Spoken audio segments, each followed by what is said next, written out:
Todo empieza cuando tragas, ¿no? Cuando tragas en tu intestino, vas a tragar polisacáridos. Y esos polisacáridos se van a convertir en disacáridos. Y esos disacáridos se van a convertir en monosacáridos. Uno de esos monosacáridos es la glucosa. Entonces, eso va a pasar por lo que concierne la sangre. Bueno.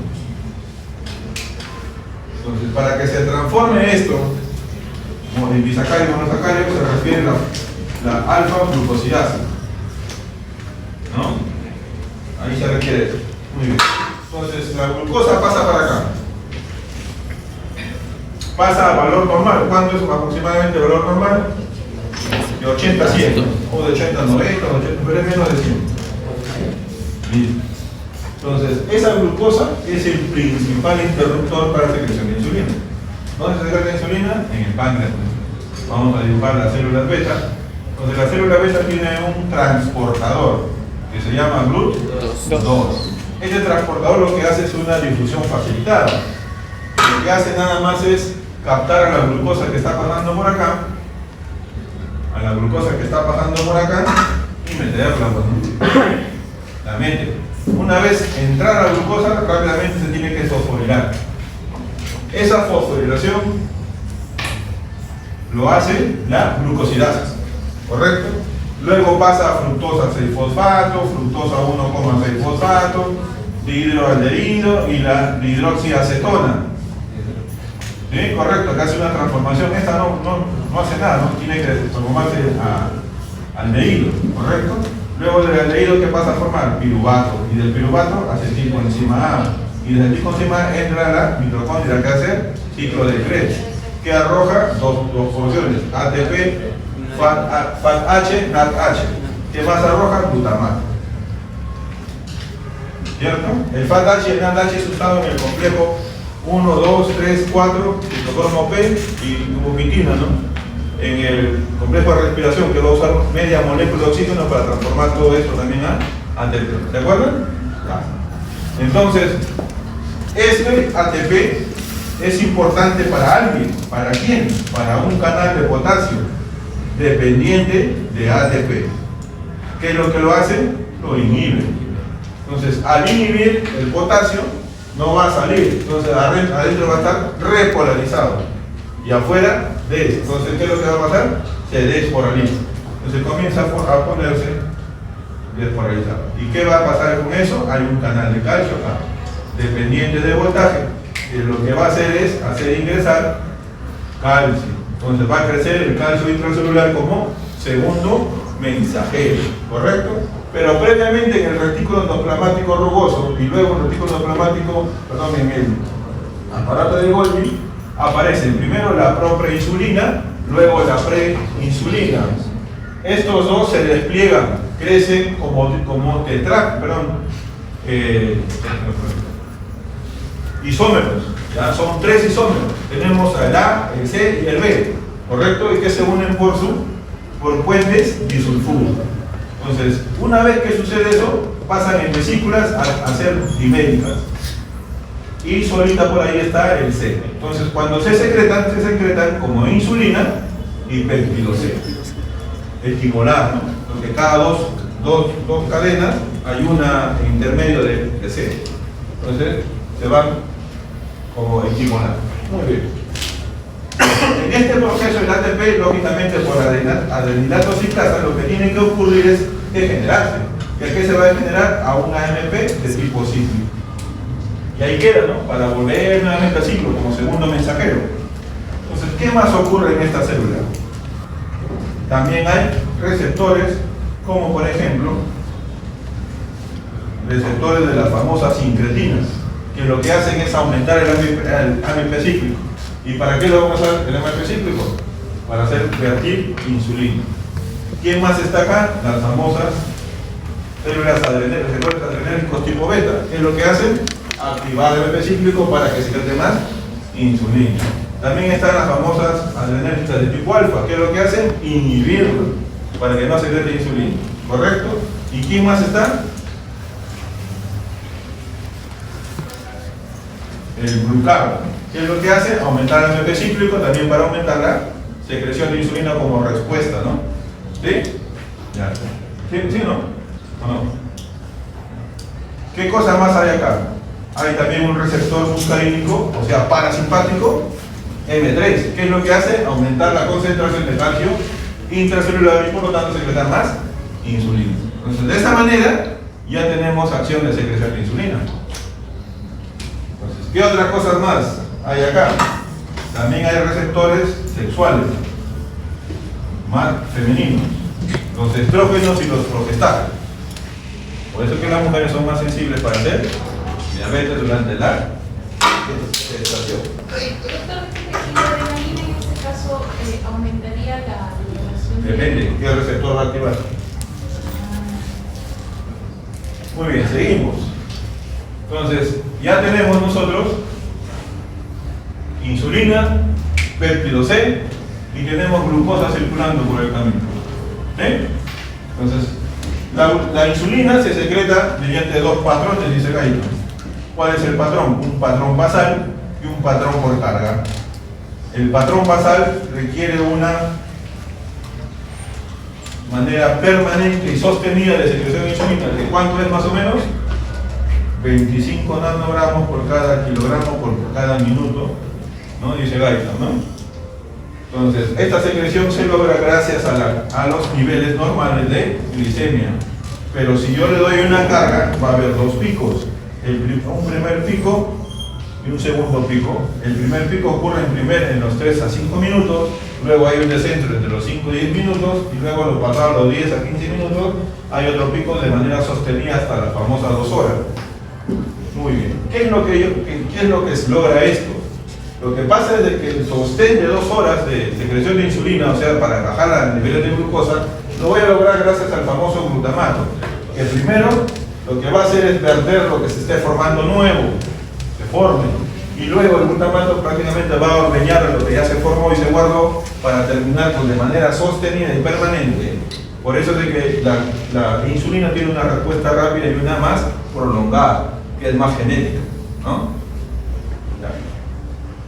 Entonces, ¿qué logro con esto? Yo logro con esto, si el paciente tiene una secreción basal superior a lo que yo mide, diabético. Si el paciente tiene una secreción basal de una glucosa alta, mucho más allá de las 2 horas, eso ya es patológico. Entonces, Guyton me está dando el sustento fisiológico de 2 pruebas diagnósticas para diabetes, ¿no? Entonces, ¿cómo se mide este? ¿Cómo yo logro hacer de que secrete uno y después lo ordeñe mediante una carga de glucosa? Le doy glucosa, porque acá tiene que ver según la carga. ¿Cuánto es la carga? 1 gramo por cada kilo. ¿Cuánto pesa usualmente una persona? 70 kilos. ¿Cuánto es la carga? 70 gramos, ¿no? ¿O no? ¿Está bien? ¿Ya te mareaste? Está bien. ¿Ah?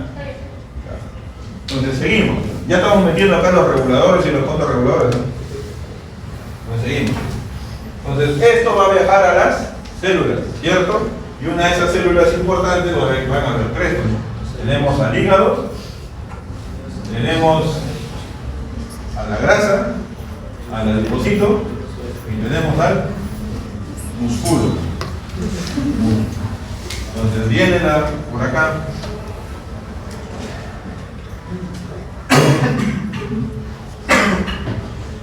Entonces, ¿qué es lo que hace acá? Esto de acá no necesita receptor ni transportador de nada. Esto ingresa simplemente por difusión y se acabó. Ingresa glucosa acá y rápidamente es fosforilada. ¿Por qué? Ya sabemos, la glucosidad. Una vez que es fosforilada, pasa a lo que es el famoso glicólisis que hemos hecho acá. Entonces, voy a poner acá en medio.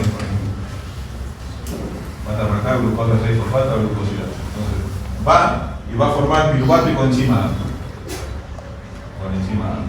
La coenzima A igual va a entrar al ciclo de Krebs para que saque ATP. ¿Cierto? Eso es lo que va a hacer. Pero el hígado tiene algo más. ¿Qué cosa hace? Hace que gracias a la glucógeno sintasa se forme el glucógeno, ¿no? ¿Cuánto aguanta? 6%. Una vez que sobrepase ese 6%, el resto lo transforma en ¿qué? El resto lo transforma en ¿qué? A ácidos grasos. ¿Ven? los ácidos grasos. Entonces, ¿qué es lo que hace con los ácidos grasos? Los junta con una famosa proteína que se llama LDL, proteína transportadora de grasas de bajo peso molecular o baja densidad. Entonces, ¿quiénes vienen acá? Estos ácidos grasos se transforman a triglicéridos, algunos a fosfolípidos y otros a colesterol. ¿Cierto? Ya. ¿A dónde van estos? Se van acá, a la sangre. Y de la sangre viajan al adipocito, ¿cierto? Y ahí ingresan, como es liposoluble, no necesita nada, ingresan. Entonces ingresan triglicéridos, que también pueden ser transformados a ácidos grasos. O viceversa, bueno, así.